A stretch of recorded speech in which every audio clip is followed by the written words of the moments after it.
Yo les gars, j'espère que vous allez bien, moi ça va nickel et aujourd'hui dans cette vidéo, on va voir ensemble les causes de la rétention d'eau et que faire pour y remédier.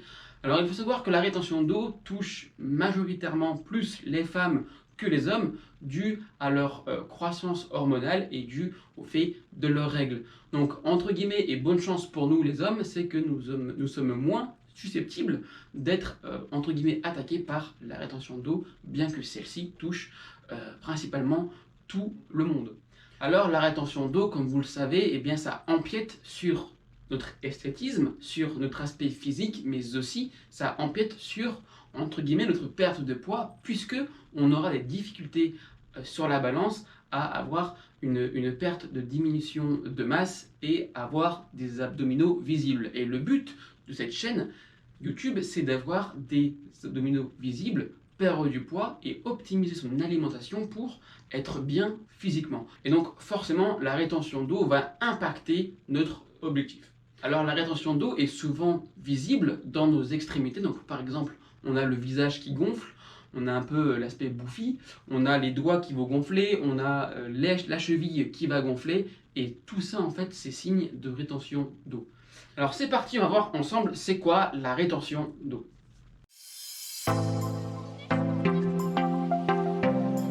Alors la rétention d'eau, c'est de l'eau qui est en excès sous votre peau, donc on dit que c'est de la rétention d'eau sous-cutanée, donc sous la peau, et cela consiste à garder plus d'eau de notre corps, donc de nos cellules, que ce qu'on l'on élimine.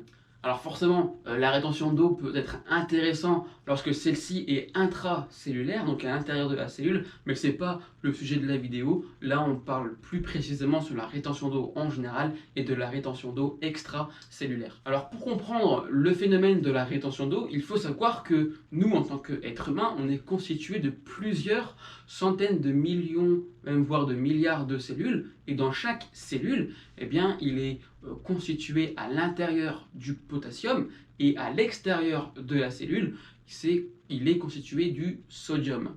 Et le sodium, c'est quoi? Le sodium, c'est du sel qui va retenir l'eau dans notre organisme. Alors, désolé pour certains, mais le sélénium, ce n'est pas du sel. Donc, nous avons du potassium à l'intérieur et du sodium à l'extérieur. Et pour éviter une rétention d'eau, il faut un ratio équivalent entre le potassium et le sodium. On parle donc du ratio sodium-potassium. Et donc, lorsqu'on a une rétention d'eau, eh bien, il va y avoir inéluctablement un déséquilibre entre le ratio sodium-potassium. Donc, on a potentiellement plus de sodium que de potassium, ou peut-être plus de potassium que de sodium, même si celui-ci est plus difficile à avoir, mais c'est peut-être toujours probable. Et cette rétention d'eau, comme vous l'avez compris, c'est qu'on a un déséquilibre entre le sodium et le potassium au sein de nos cellules. Donc grosso modo, lorsqu'on a un déséquilibre, très généralement, on a un excès de sodium, donc un excès de sel au sein de nos cellules, et donc ce sel va, entre guillemets, déborder, et on va avoir une rétention d'eau sous-cutanée, et on va avoir du coup un pied qui gonfle, des mains enflées, le visage bouffi, etc., etc. Retenez également que 1 gramme de glucides absorbés, pour pouvoir être assimilé, eh bien, fabrique 3 grammes d'eau. Donc grosso modo, dès lors qu'on va consommer des aliments riches en glucides et en sel, eh bien, pour pouvoir assimiler notre source de glycogène, eh bien, on va sécréter 3 grammes d'eau. Donc c'est pour cette raison aussi que dès lors qu'on fait un cheat meal, on aura plus tendance à avoir de la rétention d'eau. Voilà pourquoi il est vraiment important de comprendre que la rétention d'eau n'est pas un problème en soi, mais le problème c'est de ne pas comprendre et d'avoir de la rétention d'eau à des endroits cibles. Donc maintenant qu'on a vu les raisons de la rétention d'eau, on va voir maintenant les causes d'une rétention d'eau. Alors les causes peuvent être multiples. Soit nous avons fait un cheat meal comme on l'a vu précédemment et vous avez un excès de sel et un excès de sucre qui va provoquer un excès de sodium et donc vous serez plus susceptible d'avoir de la rétention d'eau sous-cutanée. Le deuxième facteur qui va créer de la rétention d'eau, comme on l'a vu également, c'est un mauvais apport et équilibre entre le ratio sodium et potassium.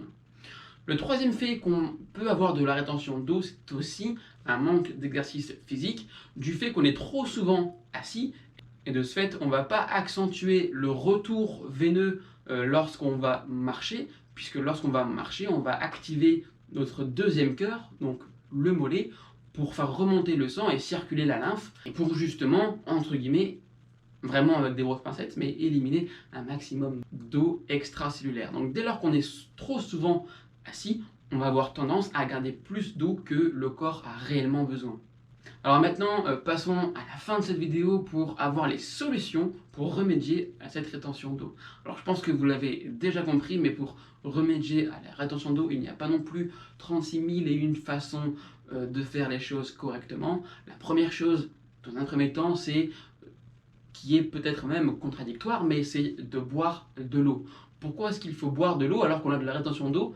Typiquement, c'est pas logique. Mais globalement, l'eau qui est à l'extérieur de nos cellules, on va dire que c'est de l'eau qui a été métabolisée et qui est, entre guillemets, toxique pour nos cellules. Donc, dès lors qu'on va consommer de l'eau, non seulement on va remplacer l'eau qu'on a, de par aussi cet aspect diurétique, donc on va boire de l'eau pour éliminer plus d'eau, plus de mauvaise eau, et on va réduire cette rétention d'eau.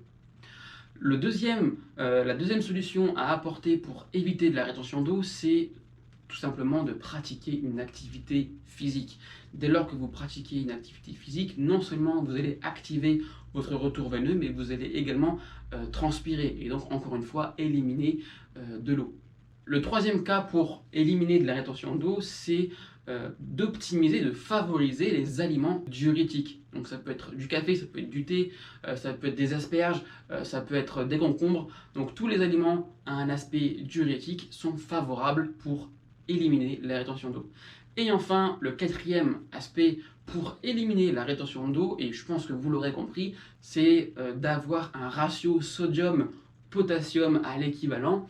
Et donc pour avoir plus de potassium que de sodium, eh bien deux choses à faire, c'est d'éviter de mettre trop de sel dans vos plats, éviter des plats préparés et cuisinés maison, et enfin optimiser des aliments riches en potassium comme la banane par exemple. Et voilà, on arrive à la fin de cette vidéo sur la rétention d'eau. J'espère que vous avez compris et que maintenant, pour avoir un ventre plat et des abdominaux visibles, vous allez faire attention à votre environnement, attention à votre ratio sodium-potassium pour vraiment optimiser votre perte de poids et ne plus être embêté par cette fameuse et fichue rétention d'eau.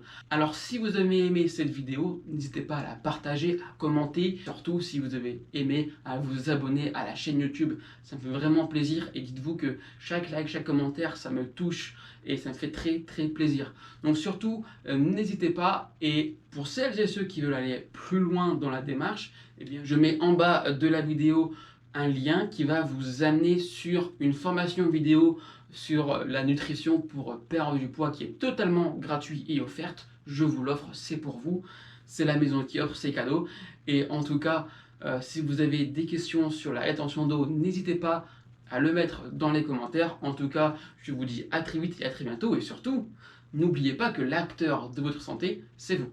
Ciao, ciao.